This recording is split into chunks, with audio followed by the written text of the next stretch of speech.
Hey, welcome to a new episode, a very interesting episode, because I didn't get to enjoy my new diesel for too long, and I'll explain everything in a moment why that happened. And look where I am and who's with me. Hey, Powell. Hey, welcome. Powell isn't here for no reason. Maybe we can tell together what happened. Lukasz built a diesel on his channel and generally praised how well the car picks up, and since I wanted to see how this car performs, because it was all positive things, I said, okay, let me take it for a spin. So we went to a spot we know where you can do a small loop, and we did 1 lap, 2, 3, and I said, man, it really goes. Let's try third gear. He put it in third gear. I said, okay, third gear, and damn, it lifts up like gold, right? We switch. I said, damn, it really grips the gas, right? I'm thinking, damn, there's some anti-lag system installed here. The car just lifts up, and I say, no, it's already bad. I straightened the car. The only thing I could do was put it in 5th gear, let go of the clutch, and somehow manage to stop the engine. I already knew then that Already. we won't get back on our wheels. Yes, even then we knew that something was wrong. Next, here is my guest, Camille. Diesel runaway is when a diesel engine, that is a compression ignition engine, runs on diesel fuel. If there is any failure in the intake system, like a damaged turbo, a broken breather, or a hole in the piston, the car starts running not on injected diesel, but on the oil that's inside. It's like a closed loop forms. It can reach 8,000 or 9,000 revolutions per minute and keep going until the engine oil runs out, leading to a catastrophic explosion. If this ever happens to you, for your own safety, do what Powell did, which is... Shift to top gear, release the clutch, and floor the brake. On that pleasant note, let's move to the next part of the episode. Ow! The engine's here. Przemek, is this yours? Yes, unfortunately it looks like it. Alright, so the situation is that the car is up on the lift. Przemek has been working for 2.5 hours, disconnecting water, electrical, and other components under the hood. And now our plan is to take the whole set out of the car and start working on swapping things over. It's already Friday evening since he started at 4:30, post-meridium, and we have the whole weekend for the operation. How long will it take? We'll find out. Andre, this could blow up. Or maybe... Hey! Exhaust out, clutch slave out, fuel out, ground out, shifter out. Let's put it on the cart. The engine stays. Anything else? Oh, something's dragging. How long did it take you to pull it out? 3 hours, including Krupnik soup. All right, so what now? Now it's just a quick 5-minute re-rig. And here we have a post. Przemek, this looks like 5 minutes of work. It's looking good. This isn't going to work. It'll work. It'll work. No, this isn't going to work. I have to go now. I'll see you tomorrow and we'll find out what this crew does. I'm sure it'll be plenty. Przemek, are you there? I think someone slept here. Do you have anything to eat? We'll sort it out in a moment, sir. What's going on here? How does the situation look? I see not much has changed. So now we're in the process of retooling the engine. A test, a trial. I asked you to check the oil pump and similar things. So, what do we have? Yeah, you won't guess the oil pump. Something clearly got in here. Something went wrong, but I wasn't curious about it. Something got in here and was grinding for a long time. All right. Scope of work. Wait, what are you going to do? I'll be making the grill. And you? We're replacing the whole timing system, so we have the guides and chains. You brought the oil pump chain, which simply isn't included in the kits, but it needs to be replaced because it's deep inside. And then I'll be able to start setting the timing so I can close up the engine. 3:30 post-meridium, and we're starting work. Przemek is recovering. I'm here. I've been up since 10 o'clock anti-meridium ever since I got out of the cocoon. Out of the cocoon. Now I'm assembling the timing system. Here we have the guides. The chain for the oil pump. The second chain is for the fuel pump. And to the camshaft upper sprockets. I'm learning so much in these workshops. Together with you, listen, let's get to unboxing this package, because I got it from the company Adamat. And while we're at this minor repair, it's worth replacing the clutch with a solid one. So, let's get to it. What do we have here? This little beauty? What else did we get here? Oh, we've got a shaft for aligning the 2 discs. Thank you, Adamat. Sir, we've got everything. And that's what the new twin-disc clutch looks like. It's going to pack a serious punch. So, we've already got the timing cover installed here, and we've got an upgrade. A grill 1. Phew. Awesome. 1913. We already have the timing cover, water pump, alternator, and pulleys. The oil filter base itself, with the oil cooler and the fuel pump, is attached. 2100, the oil pan has been installed. A few other accessory parts, and the power steering pump. It takes a bit of time if you want to clean everything and do it properly. The clutch is going in. Przemek is using thread locker while screwing in the bolts. Yes, because of the crankshaft. It has through holes for those bolts. To the crankcase. Oil could travel up the threads, and we don't want oil on the clutch. That's The first disc is in place. We have a spacer. just enough to remove the clutch. We just joined the front subframe with the engine. And what time is it? Officially? Yeah, it's 10:30 post-meridium. You always ask what time it is at past. Oh, so it can go out now. This little gasket has no chance of sealing. I'll say even more boldly speaking, in some places he put... Oh! Did you hear that plastic sound? Yes, that's not a stone, that's A gasket under the cover. of the valves, which is lying there. Tomorrow is Sunday. Przemek is still going to party. I don't give a damn. You have to be ready by 10 tomorrow. At 10. We'll meet. I'll turn it on, you'll be picking me up. I won't pick you up since I need you for something tomorrow.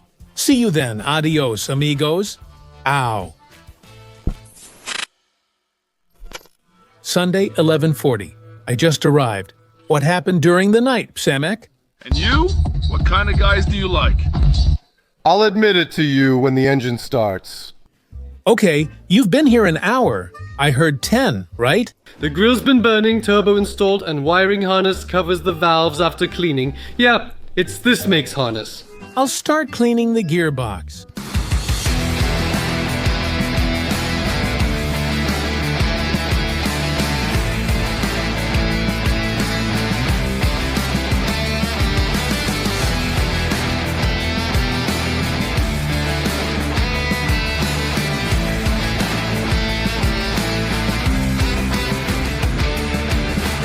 Three-quarters of you who watch this channel aren't subscribed, so hit that button and let's keep going. Don't be a jerk.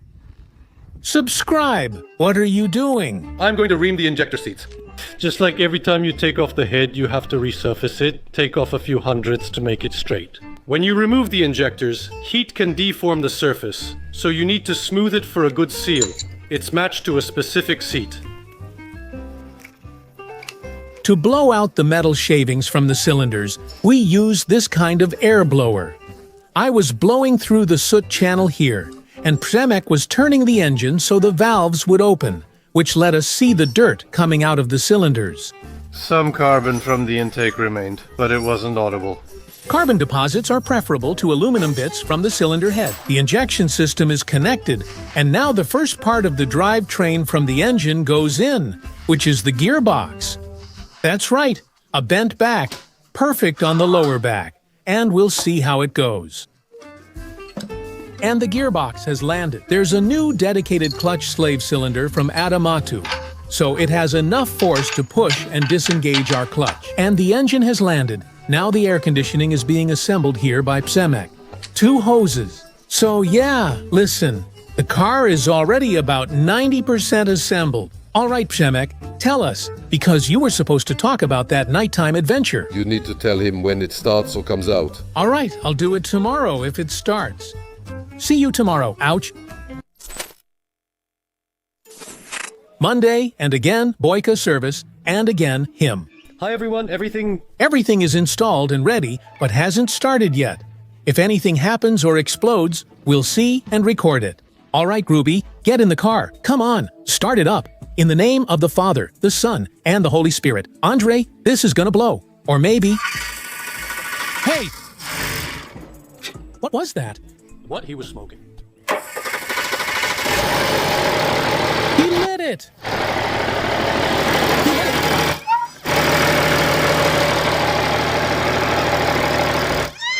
And what's shaking like that?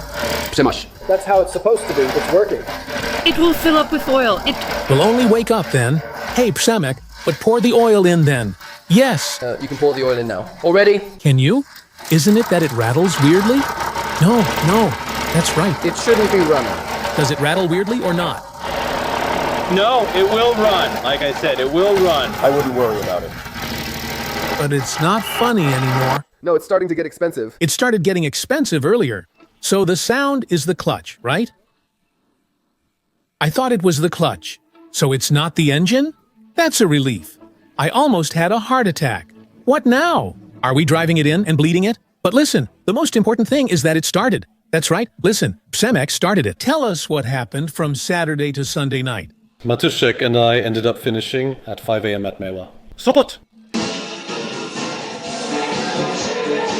Yeah, so 30 hours of work over the weekend. From Friday to Saturday, sleeping in a hammock here. From Saturday to Sunday, Miwa, until 5 in the morning. Until 9 o'clock post-meridium Sunday here. I, Przemek Boyka, recommend this service. 78th hour. It's still the same day after the first start, but we can't bleed the clutch slave cylinder. We keep having some adventures. It's fun. I'm not recording anything else today. Tomorrow, we'll give a report on how everything looks, and we'll analyze the remains of the last engine.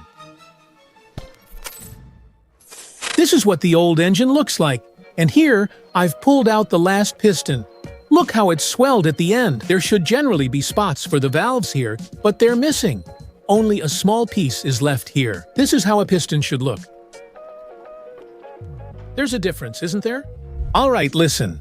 The clutch is fixed, and everything works. The clutch pump was broken. The last clutch part that broke was the slave cylinder. And now we're going 700 meters away to the dyno to check the condition of this engine with this setup. And what happens next, you'll see for yourselves soon.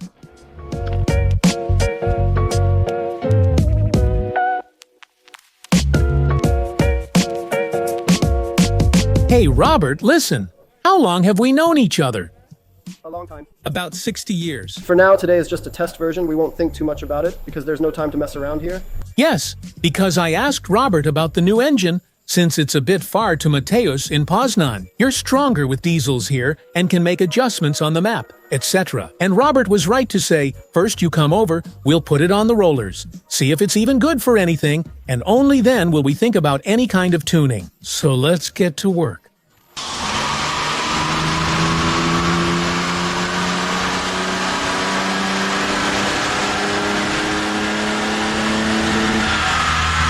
$287. 7 horses arrived.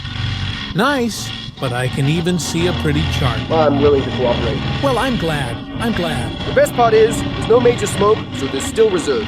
For me, it's great to push it, and you'll have a 3 in front, in my opinion. For me, that's potential, right?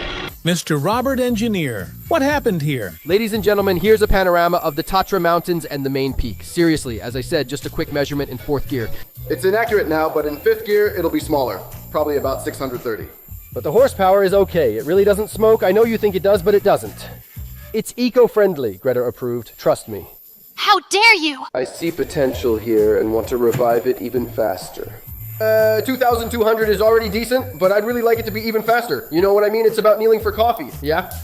It has to be, bam and done, right? Especially since we have a diesel, which revs low, so we can extend the working range during drifting. I'm showing... Why you have such a low rev limit? So we're changing the tires and going back to Adam Mawes. Yes, exactly.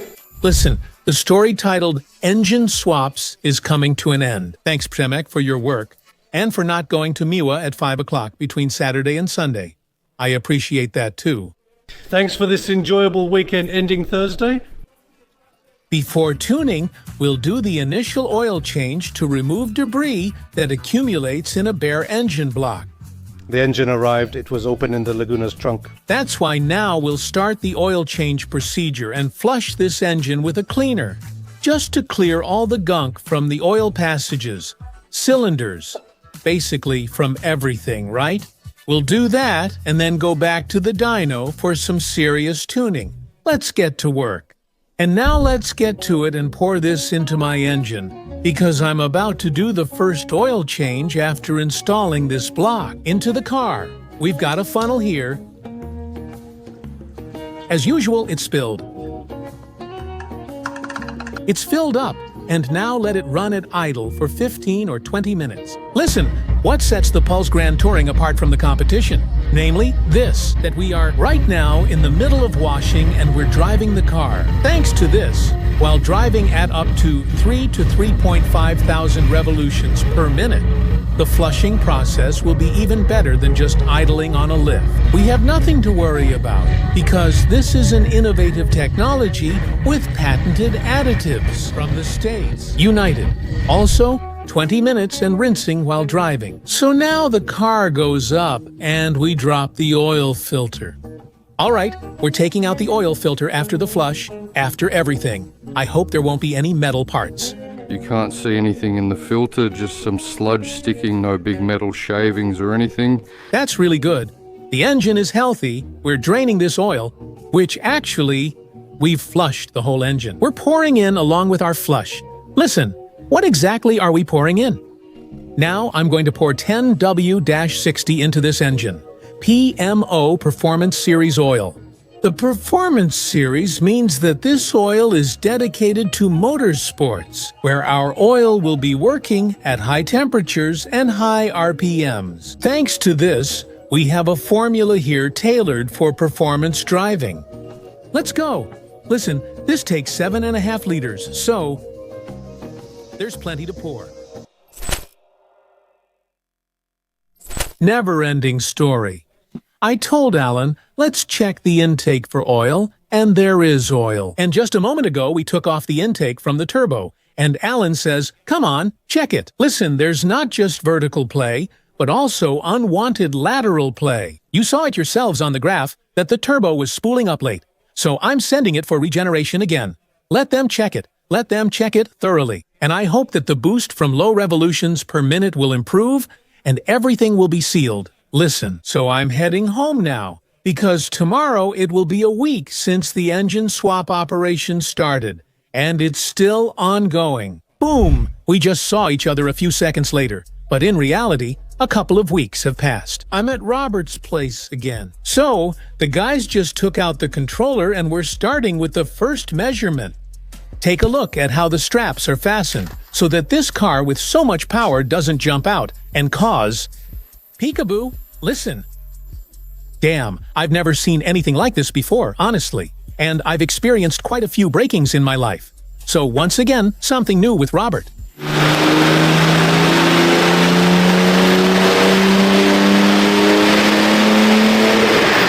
Alright, listen, here we have a graph overlaid, which we saw before the turbo change and after. As a result, we have 296 horsepower.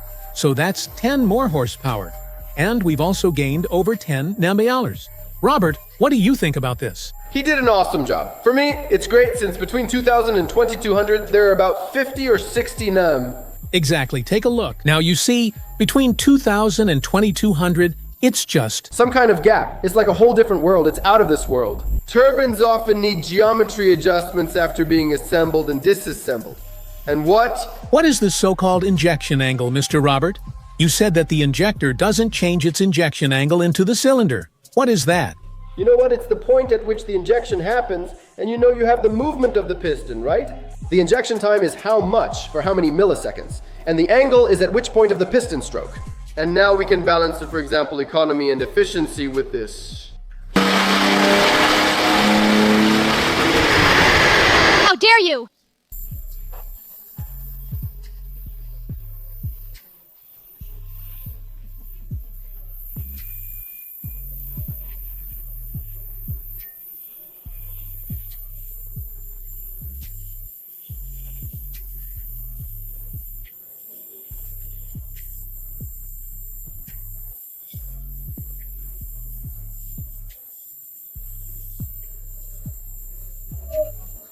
In your own give? Because I got scared. Damn, I'm coming in already. In my project, listen, I often do engine swaps. It's starting, yeah.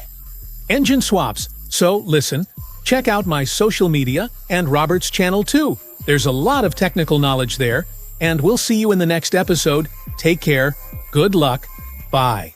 See you, bye. Hey,